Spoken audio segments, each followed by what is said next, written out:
Bonjour Philippe Deschamps. Bonjour. Vous avez accepté de nous présenter l'ordre martiniste traditionnel et nous vous en remercions. Alors, la première question que je vous adresserai concerne l'origine historique de cet ordre. Alors on parlera plutôt d'origine historique du martinisme en général et on considère que cette origine remonte au XVIIIe siècle avec un mouvement que l'on a appelé l'illuminisme. L'illuminisme en fait est un courant ésotérique qui s'est mis à contre-courant de tout ce côté raison et intellect qui prédominait au XVIIIe siècle.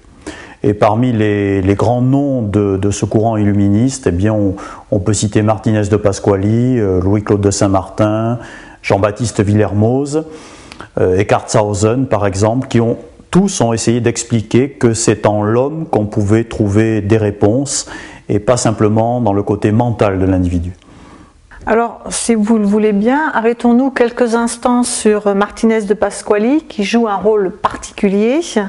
Et est-ce que vous pouvez nous donner quelques aspects de la philosophie qu'il va développer ? Alors Martinez a en quelque sorte structuré un aspect de l'illuminisme en créant un ordre, l'ordre des chevaliers maçons Élus-Cohen de l'univers, plus simplement connu sous le nom d'ordre des Élus-Cohen. Élus-Cohen voulant dire des prêtres choisis. Et grâce à cette structure, à cet ordre, eh bien, Martinez de Pasquali a transmis un certain nombre d'enseignements ésotériques à ses disciples.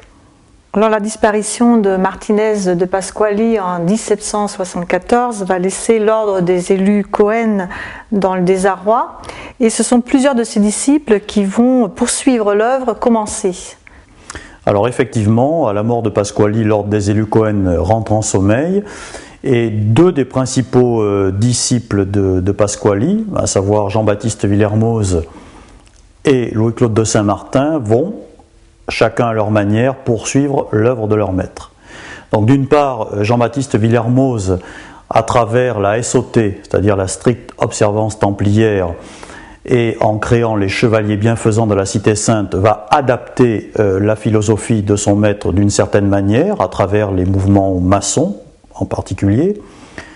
Quant à Louis-Claude de Saint-Martin, lui, eh bien, il va en quelque sorte intérioriser la méthode première de son maître, Pasquali, en expliquant que c'est à l'intérieur de lui-même que l'homme peut trouver la voie et l'épanouissement spirituel.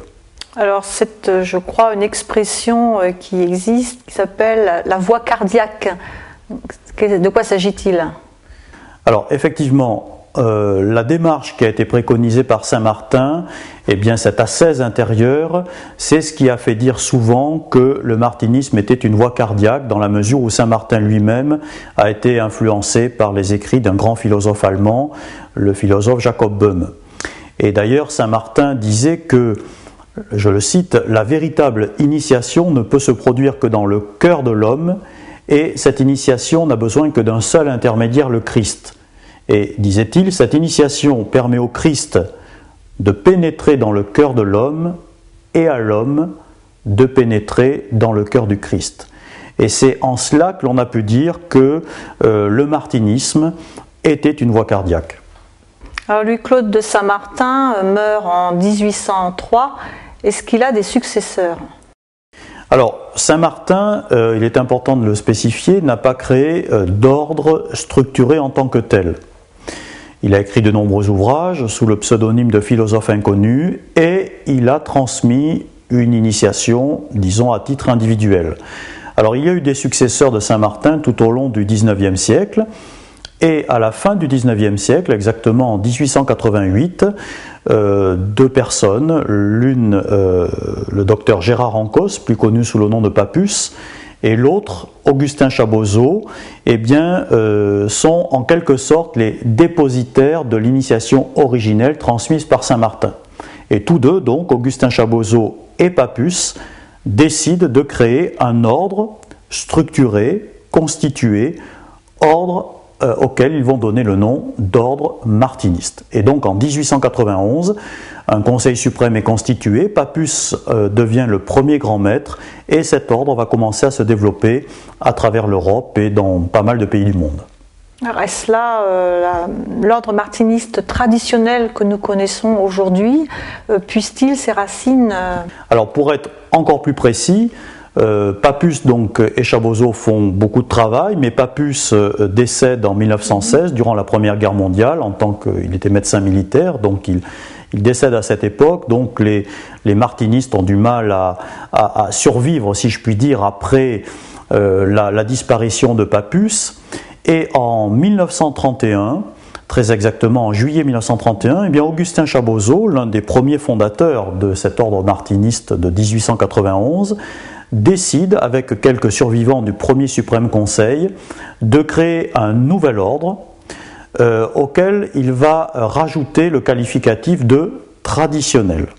Et donc cet ordre, l'ordre martiniste traditionnel, constitué en juillet 1931, est l'ordre auquel on se rattache aujourd'hui et dont je vous parle. D'ailleurs, je peux juste spécifier également sur un plan historique que Philippe Ancos, le fils de Papus, était parmi les premiers fondateurs également de cet ordre martiniste traditionnel en 1931. Alors, après avoir fait une évocation historique de l'ordre, voyons maintenant de manière plus approfondie ce qui caractérise cet ordre, et notamment la démarche martiniste qui s'appuie, dit-on, sur deux piliers, l'initiation et les enseignements.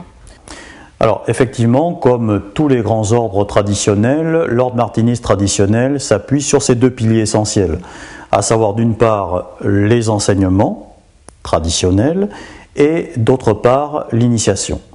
Donc, pour ce qui est des enseignements, parmi, disons, les sujets majeurs abordés dans le martinisme, on a tout d'abord la Kabbale. La Kabbale, une voie occulte qui s'est transmise de façon orale de maître à disciple, dit-on, depuis Moïse. Donc les aspects essentiels de la Kabbale sont abordés. Certains sujets, par exemple, touchant à l'angélologie, à savoir par exemple la hiérarchie céleste de Denis l'Aréopagite, est abordé.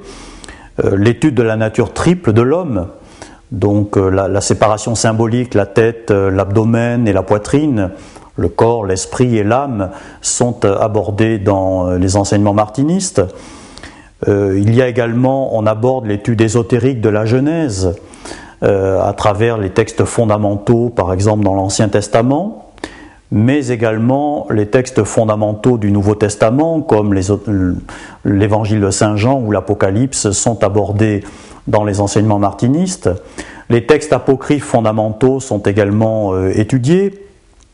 Nous avons également un des textes fondamentaux du martinisme, le traité sur la réintégration des êtres de Martinez de Pasquali, fait l'objet de pas mal de mois d'études.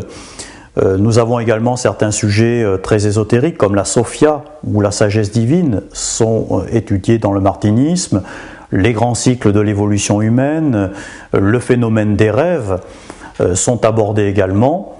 Et un sujet également essentiel, ce que l'on appelle Yeshua, ou le grand architecte de l'univers, est un des aspects des enseignements ésotériques du martinisme.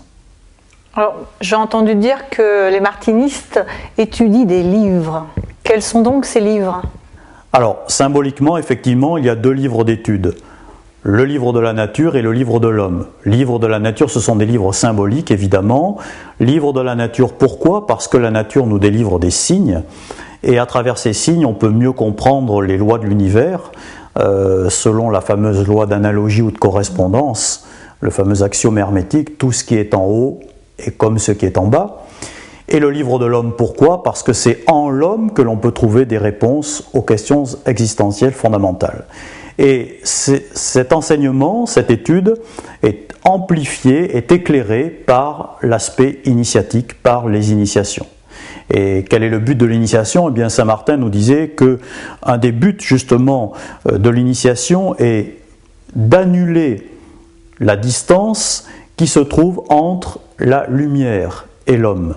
C'est-à-dire que celui qui reçoit l'initiation reçoit en fait une puissance ou un germe d'ordre spirituel. Donc tel est le fondement du pilier initiatique transmis par le martinisme.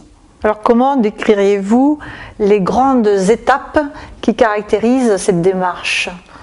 On peut dire que cette démarche est caractérisée par 4 étapes fondamentales que les martinistes définissent ainsi. On peut dire que la première étape, ça serait celle de l'homme du torrent, ou le vieil homme si vous voulez, c'est-à-dire cet homme qui est ballotté par les événements, par la vie, qui suit les modes, les idées éphémères, l'actualité. À un moment donné de son existence, eh bien, cet homme du torrent va se poser les questions existentielles fondamentales. Et il accède à une deuxième étape, celle que les martinistes appellent l'homme de désir. Et à ce moment-là, cet homme ou cette femme eh bien, essaye de comprendre les lois fondamentales de l'univers. Et cette démarche spirituelle va l'amener à une troisième étape, une transformation intérieure, une transformation spirituelle. Et cette troisième étape est définie sous l'expression « le nouvel homme ». À ce moment-là, effectivement, un nouvel homme est né, il y a une sorte de régénération spirituelle.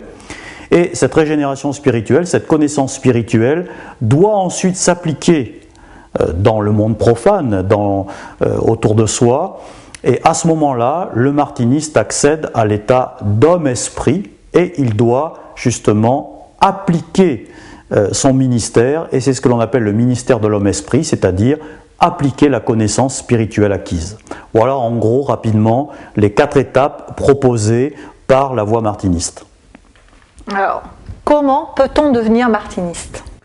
Eh bien, c'est extrêmement simple. Quiconque essaye d'en savoir un peu plus sur les mystères de l'existence peut devenir martiniste. Donc, il y a 2 voies, si je puis dire, que l'on peut suivre en étant martiniste. D'une part, on peut recevoir des enseignements à domicile sous forme de fascicules. C'est ce que l'on appelle la section oratoire. Et d'autre part, il y a la tradition orale, celle que l'on reçoit dans un atelier ou une heptade martiniste, et c'est là que se transmettent donc les initiations martinistes et où on aborde donc de façon orale les enseignements fondamentaux dont j'ai parlé tout à l'heure. Alors, quelques mots de conclusion ?